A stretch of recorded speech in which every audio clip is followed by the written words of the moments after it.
যারা আজও পর্যন্ত বাবা বারিশাকে সত্যিকার ভাবে ভালোবেসেছেন, যদি আল্লাহ পেতে চান, যদি নবীকে রাজি করতে চান, বাবা বারিশার প্রেমে সিক্ত হয়ে, বাবা বারিশার প্রেমের আগুনের মধ্যে দগ্ধ হয়ে নিজের মধ্যে যেই সমস্ত খারাপই রয়েছে সব কিছুকে সেই আগুনে পুড়িয়ে ছাই করে দেন, দেখবেন আপনার স্বপ্নের মধ্যে, আপনার মুরাকাবার মধ্যে আল্লাহর নবী সশরীরে এসে আপনাকে দেখা দিয়ে আপনার জীবন ধন্য করে দিবে।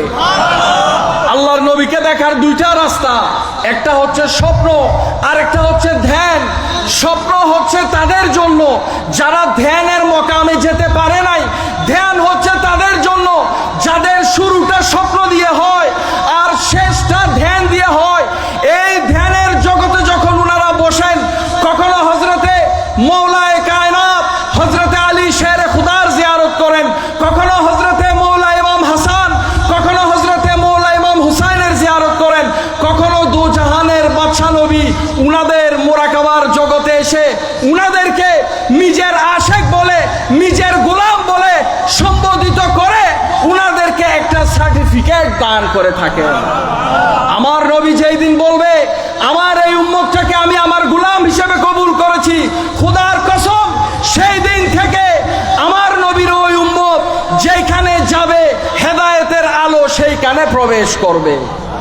উনি যেখানে যাবে বসলে হাট, দাঁড়ালে বাজার হয়ে যাবে।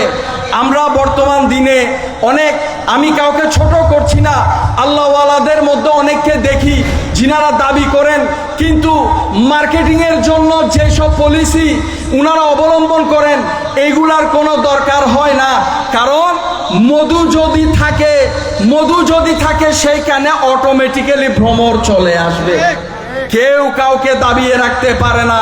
আজকে এই 21 বছরের মধ্যে আপনারা যারা সত্যিকার ভাবে নিজের সাদাকাত বাবা বারিশার প্রতি রেখেছেন, আমি সৈয়দ আব্দুল বারিশার নাতি হয়ে আমি আপনাদেরকে বলে যাচ্ছি আপনারা এইটার প্রতিদান অবশ্যই পাবেন। বাবা বারিশার হিসাবে কোনো মাইন নাই। এইটা অন্য 10-5 জন পীরের মতো, অন্য 10-5 জন সুফির মতো মনে করবেন না। আমার দৃষ্টিতে দেখলে বাবা বারিশা দুনিয়ার জমিনের মধ্যে এমন একজন আল্লাহর ওলি জিনার সম্পর্কে হাজার আলোচনার পরেও আমি মনে করি আমরা ওনার সম্পর্কে এক জাররা পরিমাণও জানতে পারি নাই, আমরা ওনার সম্পর্কে জানতে পারি নাই। এখন কথা হচ্ছে আপনি কোন নজরিয়া দিয়ে ওনাকে দেখছেন। যদি আপনার প্রেম স্বচ্ছ হয়, বেশি বেশি করে মুরাকাবা করবেন, ধ্যান করবেন, আমাদের ওজিফা বইয়ের মধ্যে সব লেখা আছে, এগুলা দেখবেন, চেষ্টা করবেন। যারা বাবাজান কেবলা আলমের হাতে বায়াত গ্রহণ করছেন, যারা বাবা বারিশার মুরিদ আছেন, বর্তমানে যারা বাবাজানের মুরিদ আছেন, আপনারা অতীতের সেই মুরিদদের মতো নিজেদেরকে আপডেট করার চেষ্টা করুন। শুধুমাত্র শরীয়তের পাবন্দি মধ্যে থেকে কোনো লাভ নেই। শরীয়তের সাথে সাথে, শরীয়তের হুকুম আহকাম পালনের সাথে সাথে অতিরিক্ত জিকির করতে হবে, অতিরিক্ত মোরাকাবা করতে হবে। যেই মানুষ জীবনে মোরাকাবা করতে জানে নাই, তাকে হাজার মানুষ যদি স্বীকৃতি দেয়, সেই মানুষের মধ্যে কখনো রুহানি ক্ষমতা আসবে না। মনে রাখবেন, রুহানি ক্ষমতা আসবে না। আপনার থেকে নিয়ম মেপে রোজা রাখতে হবে, নফল রোজা রাখতে হবে, জিকির করতে হবে। জীবনের মধ্যে কমপক্ষে 12টা বছর মোরাকাবার পিছনে ব্যয় করতে হবে। এরপর গিয়ে আপনি কোনো একজন সত্যিকার আল্লাহওয়ালার পক্ষ থেকে খেলাফত পাওয়ার জন্য, একটা স্বীকৃতি পাওয়ার জন্য, শিষ্যের মকাম হাসিল করার জন্য, প্রকৃত মুরিদের মকাম হাসিল করার জন্য কিছুটা যোগ্য নিজেকে মনে করতে পারেন।